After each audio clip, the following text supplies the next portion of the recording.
Ito na. Start na. Isama pa ba natin introduction? Kasi kailangan ko eh. Ay, wait lang.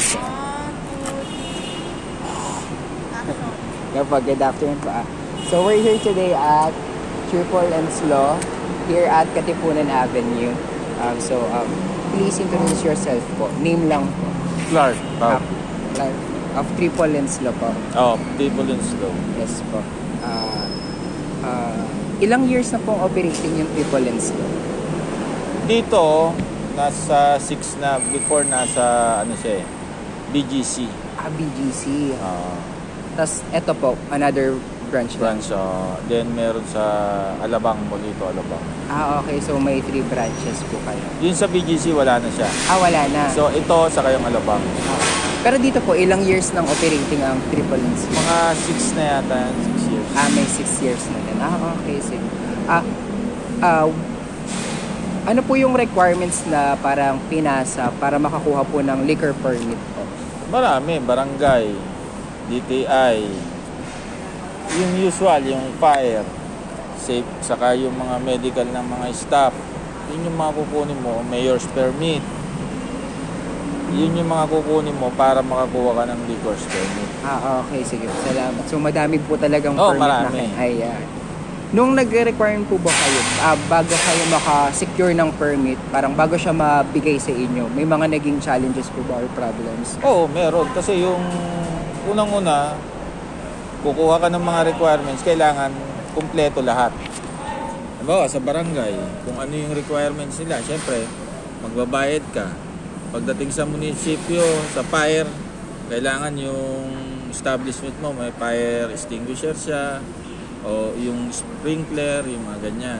So, bago ka makakuha ng mayor's permit, lahat yung dadaanan mong yun, makiklear mo yun, magbabayad ka, then huling-huli yun sa mayor's permit para makakuha ka rin ng liquor's permit. Okay. So, matagal talaga siyang process. Oo, and matagal magastos. talaga yan. Yeah. Karamihan niya, kumukuha na sila ng tawag dito, license officer. Kasi sila, may mga kilala na yan sa munisipyo. Bisado na nila yung mga requirements. Sila na nag-aayos. So, yung management, babayaran mo na lang yung service nila. Okay. Para mas mabilis. Ngayon po, since meron na kayong permit, operating na yung bar, may mga, ano po yung mga common violations na na-encounter nyo dito? What kind of violation? Kunwari po, yung pagka magsisell kayo ng liquor sa minor, parang paano nyo naiiwasan yung issue na makapagbenta kayo ng alak sa minor? Number 1, meron kang paskel. No liquor on minor.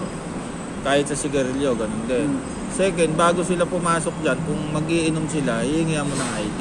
Ayun, ID. Oo, identified nila IDSS o yung student ID na naka-indicate kung kailan sila pinanganak. Pag hindi pa 18, tinatanggihan na talaga? hindi pwede. Kasi pag nangyari na lasing yan, may nangyari dyan at nagreklamo magulang, liable ang establishment doon. While, kung kasama ang magulang at granted ng magulang na sagot niya yung anak niya, nag-inom siya, sagot niya na yon. Okay. Pero kung tutuusin sa by law, hindi pa rin pwede. Pero kung ang magulang game siya, bahala siya sa... So kapag may minor, as long as merong supervision na matanda o kaya may... yan ba, yung mga 18 na. Yan, may supervision, may isang naligaw na 17. May supervision ng magulang kasi sila na ang bahalang mag-handle sa anak nila. Okay. So, okay po. Kumbaga, may letter na consent o by contract, mag-uusap tayo, consent ng magulang na pinapayagan niya yung anak niya. Pero kung wala, hindi pwede. Okay. Thank you po, Jen. Ngayon naman po, sa inyo po, ano po ba sa tingin niyo yung importance ng pagkakaroon ng liquor permit? Siyempre, yung mga iinom, drink responsibly. Kasi kung minor, hindi pa nila kaya yung iba na nagiging over yung inom nila. Kung ano yung ginagawa nila, hindi na nila alam. While kung nasa hustong gulang ka na, at least kaya mong i-handle yung sarili mo.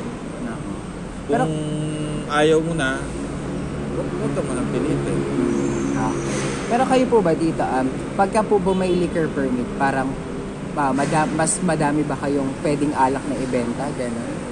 Oh, May advantage din ba siya or kasi meron disadvantages? ang liquors permit, may iba't ibang klase yan eh. Kasi meron liquors na by bottle lang, by beer. May liquors na pwede ka magbenta ng cocktail. So depende pa dun sa permit na kukuhanin mo. Kasi pag may mga cocktail imported, mas mahal yung permit mo.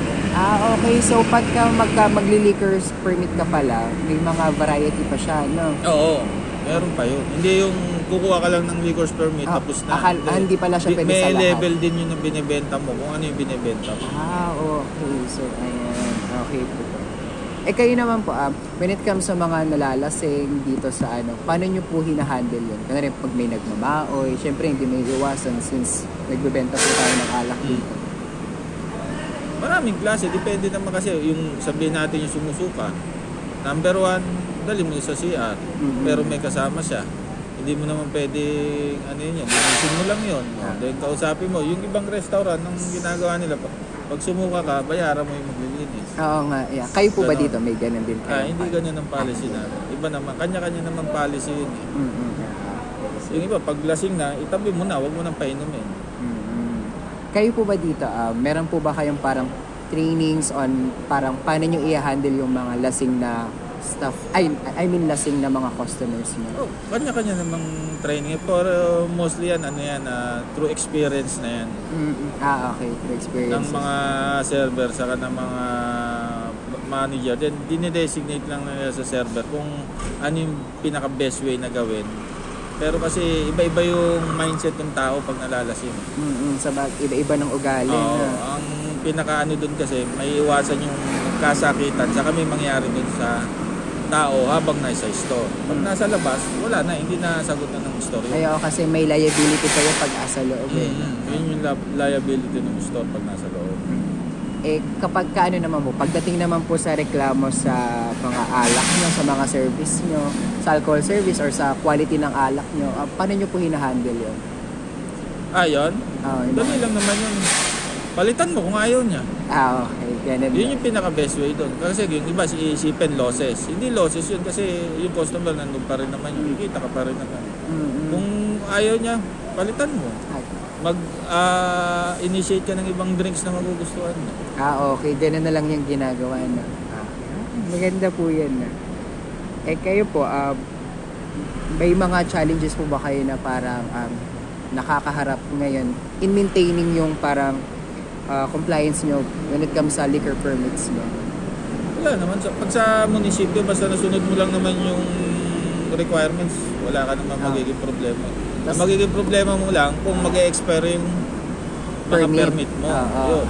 Pupuntahan ka ng munisipyo. Okay. Pero kung nagagawa mo ng tama sa oras yun, walang problema. Walang magiging problem. Walang magiging problem.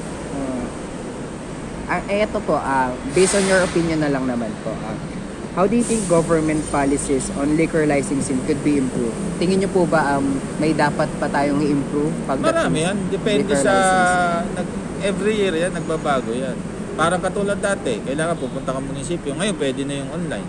Okay. Yun yung mga paraan. Siyempre, every year, magbabago at magbabago yan. Mas mabilis nga lang ngayon, naka-online kasi makikita mo na kung ano yung mga kailangan mo. So, pagpunta mo ng munisipyo, kumpleto ka na, hindi ka na pabalik-balik. Tsaka wala ka na ring hawak ng mga hard copies, no? Mga papeles. Hindi, yung iba kailangan pa rin, pero may online, merong time na talagang mag-online sa munisipyo.